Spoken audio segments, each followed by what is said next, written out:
ഞാൻ കുറെ കാലം മനസ്സിലാക്കിക്കൊണ്ടിരുന്നത് അശ്അരി അഖീദയും അഖീദത്തു സലഫും സംയോജിപ്പിക്കാവുന്ന മേഖലകളെ കണ്ടെത്തി രണ്ടും ഒന്ന് തന്നെയാണെന്ന് സമർത്ഥിക്കാൻ ഞാൻ കുറച്ച് വർഷങ്ങൾ ചെലവഴിച്ചു. ഇങ്ങനെ പോയിക്കൊണ്ടിരിക്കുമ്പോഴാണ് ഞാൻ വീണ്ടും ഈ വിഷയത്തെപ്പറ്റി പഠനം നടത്തി നോക്കുമ്പോൾ രണ്ടും അഹ്ലുൽ ഹക്കാണ് എന്ന്, അല്ലെങ്കിൽ ഹക്കായ വിശ്വാസമാണ് എന്ന് പറഞ്ഞു കുറെ മുന്നോട്ട് പോകാൻ സാധിക്കുന്നില്ല എന്ന ഒരു നിരാശയിൽ നിന്നുമാണ് ഞാൻ ഇങ്ങനെ ഹക്കായ വിശ്വാസമാണ് എന്ന് പറഞ്ഞു കുറെ മുന്നോട്ട് പോകാൻ സാധിക്കുന്നില്ല എന്ന ഒരു നിരാശയിൽ നിന്നുമാണ് ഞാൻ ഇങ്ങനെ എൻ്റെ ഒരു പുതിയ കണ്ടെത്തലുകളിലേക്ക് ഞാൻ പോയിട്ടുള്ളത്. ഇനി നമുക്കുള്ളത് 3 വിഭാഗക്കാരാണ്: അശാഇറ, മാതുരീദിയ, ഹനാബില.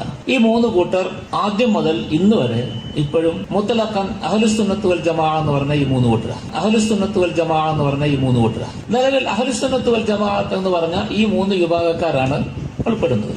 ഇതില് അശാഇറ എന്ന് പറയുന്നത് ഇമാം അബുൽ ഹസൻ അശ്ശരി.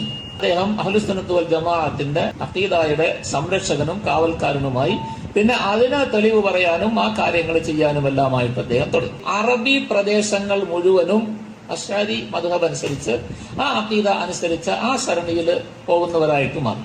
ഇമാം അബൂ മൻസൂർ മാതുരീദി റഹിമഹുല്ല, അദ്ദേഹം ഹനഫി മദ്ഹബുകാരനായിരുന്നുകൊണ്ട് ആ ഭാഗത്ത് മാവറാവുന്നവരിൽ ഖുറാസാനിന്റെ ഈ ഭാഗങ്ങളിൽ മുഴുവൻ ഇദ്ദേഹത്തിന്റെ ഈ അഭിപ്രായവും അദ്ദേഹത്തിന്റെ സരണിയും വ്യാപിച്ചു.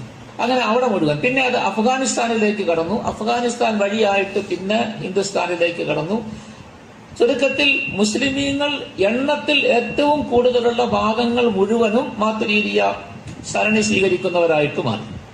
അതിന്റെ കൂട്ടത്തിൽ ഖിലാഫത്ത് തുർക്കിയിലേക്ക് മാറി, ഇസ്തംബൂലിലേക്ക് മാറി. ഫാത്തിമി ഖിലാഫത്ത് തീർന്ന്, അവരുടെ ഭരണം തീർന്ന് ഖിലാഫത്ത് തുർക്കിയിലേക്ക് മാറി. ഇസ്തംബൂൽ തലസ്ഥാനമായപ്പോ ഈ തുർക്കി ഹനഫി മദ്ഹബ് സ്വീകരിക്കുന്ന സ്ഥലമായതുകൊണ്ട് ഈ തുർക്കി ഭരണം എല്ലാ സ്ഥലത്തേക്കും ഖിലാഫത്ത് വ്യാപിക്കുകയും ചെയ്തതുകൊണ്ട് അതിന്റെ പേരിൽ മാതുരീദി മദ്ഹബ്, മാതുരീദി സരണി ഈ ഭാഗങ്ങളിൽ മുഴുവനും പ്രചരിക്കുന്നു. അങ്ങനെ ലോകത്തിന്റെ അധിക ഭാഗവും ഈ 2 സരണിയിലായി. അപ്പോ ഒരു ഭാഗത്ത് അറബി നാടുകളിൽ മുഴുവനും അശ്അരിയത്ത് പ്രചരിച്ചു. മറ്റു രാജ്യങ്ങളിൽ തുർക്കി മുതൽ അങ്ങോട്ടുള്ള അധികം ഭാഗങ്ങളിലും ഹനഫി മദ്ഹബിനെ അംഗീകരിക്കുന്ന ആളുകൾക്കിടയിൽ മാതുരീദി മദ്ഹബും പ്രചരിച്ചു. ഈ 2 മദ്ഹബും 2 സരണിയുമാണ് ഏറ്റവും കൂടുതലായിട്ടുണ്ടായിരുന്നത്. ഇതിനിടയിൽ ഹനാബില എന്ന് പറഞ്ഞാൽ നേരത്തെ പറഞ്ഞു വെച്ചു, ലാഹിറുൻ നുസൂസിന് കൂടുതൽ പ്രാധാന്യം കൊടുക്കുന്ന ആളുകളുടെ കൂട്ടത്തിൽപ്പെട്ട വിഭാഗം അഹ്ലുസുന്നത്ത് വൽ ജമാഅത്തിന്റെ കൂട്ടത്തിൽ ഇമാം അഹ്മദ് ബിൻ ഹംബൽ റഹിമഹുല്ലായെ അംഗീകരിക്കുന്ന ആളുകളാണ്. ഇമാം അഹ്മദ് ബിൻ ഹംബൽ റഹിമഹുല്ലായുടെ ഫിഖ്ഹിന്റെ രീതി തന്നെ പൊതുവിൽ പല വിഷയങ്ങളിലും ലാഹിറുൻ നുസൂസിന് മുൻഗണന കൊടുക്കുക എന്നുള്ളതാണ് അദ്ദേഹത്തിന്റെ രീതി. നേരത്തെ പറഞ്ഞ ഹസബിയാക്കാരെ പോലെയൊന്നുമല്ല, നസ്സുകളിൽ വന്നിട്ടുള്ള ലാഹിറായ കാര്യം വന്നിട്ടുള്ള, അതുകൊണ്ടാണല്ലോ പല സ്ഥലങ്ങളിലും അദ്ദേഹത്തിന്റെ അഭിപ്രായങ്ങൾ തീ തൊട്ട സാധനം, തീയിൽ വെന്ത സാധനം കഴിച്ചാൽ വുളൂ ചെയ്യണമെന്ന് ഹദീസിൽ വന്നിട്ടുണ്ട്. ഇമാം അഹ്മദ് ബിൻ ഹംബൽ റഹിമഹുല്ലായ്ക്ക് വുളൂ മുറിയും എന്നുള്ള അഭിപ്രായമുണ്ട്. വേറെ ഇമാമിങ്ങൾക്കാർക്കുമില്ല. കാരണം ലാഹിറുൻ നസ് വെച്ച് പറഞ്ഞേക്കുന്നത്. അപ്പൊ അങ്ങനെ ഒരുപാട് കാര്യങ്ങളിൽ ലാഹിറുൻ നസൂസിനെ അങ്ങനെ തന്നെ നടത്തുന്ന രീതി അദ്ദേഹത്തിനുണ്ട്. ആ രീതി ഉള്ളതുകൊണ്ട് അദ്ദേഹത്തിന്റെ മദ്ഹബിന്റെ അനുസരിച്ച് അഖീദയിലും ഈ വിഷയങ്ങൾ ഇങ്ങനെ വന്നുകൊണ്ടിരുന്നു. ഈ ഹനാബിലായുടെ അല്ലാമ ഇബ്നു ഖുദാമ ഹംബലി, ഇബ്നു റജബ്, ഇബ്നുൽ ഇമാദ് ഇതുപോലത്തെ ആളുകളെല്ലാം ഇതിന്റെ പ്രചാരകരാണ്.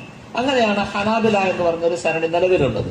ഇതിന് വലിയ പ്രചാരമൊന്നുമില്ലായിരുന്നു, കൂടുതൽ ആളുകളൊന്നും ഇതിനെ ഏറ്റെടുത്തില്ല.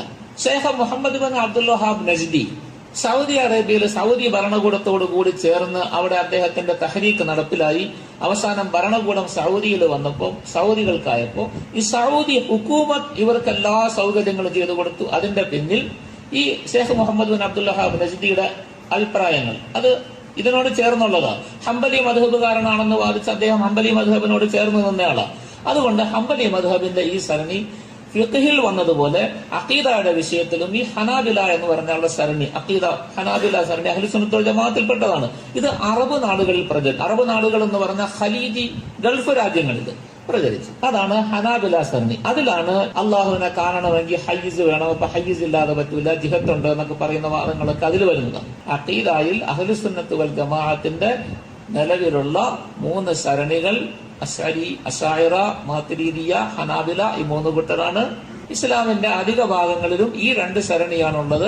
അതിലാണ് ധാരാളം കിതാബുകളുമെല്ലാം പ്രചാരത്തിലുള്ളത്. മറ്റത് പ്രചാരത്തിൽ അങ്ങനെ വന്നിട്ടില്ല. ഇപ്പോഴാണ് അതിന് പ്രചാരം കൂടുതലായത്. അതുകൊണ്ടാണ് അഹ്ലുസ് സുന്നത്ത് വൽ ജമാഅത്ത് എന്ന് പറഞ്ഞ എല്ലാവരും ഒറ്റ വാക്കിൽ താരീഖ് പറയുന്നത്.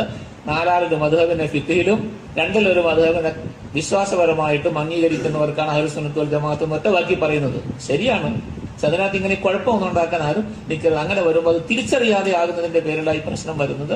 ഇനി ഒരുപാട് കാര്യം ഇവരുടെ എല്ലാം വിശ്വാസങ്ങളും അതിലുള്ള വ്യത്യാസങ്ങളും അതിലുള്ള അഭിപ്രായ വ്യത്യാസങ്ങളും അത് എത്ര കൂടുതൽ ബാധിക്കുന്നുണ്ട് അഖീദ എന്നും അത് എത്ര ലളിതമായ കാര്യമാണെന്നും അതിനുവേണ്ടി നമ്മൾ വഴക്കുണ്ടാക്കണോ വേണ്ടോ എന്നുള്ള കാര്യമൊക്കെ വിശദമായി പറയണം. ആവശ്യമെങ്കിൽ ഇപ്പൊ ആവശ്യമില്ലാത്തതുകൊണ്ട് ഇത്രയും മതിയായിരിക്കുമെന്ന് എനിക്ക് തോന്നുന്നു. സമയവും കുറവായതുകൊണ്ട്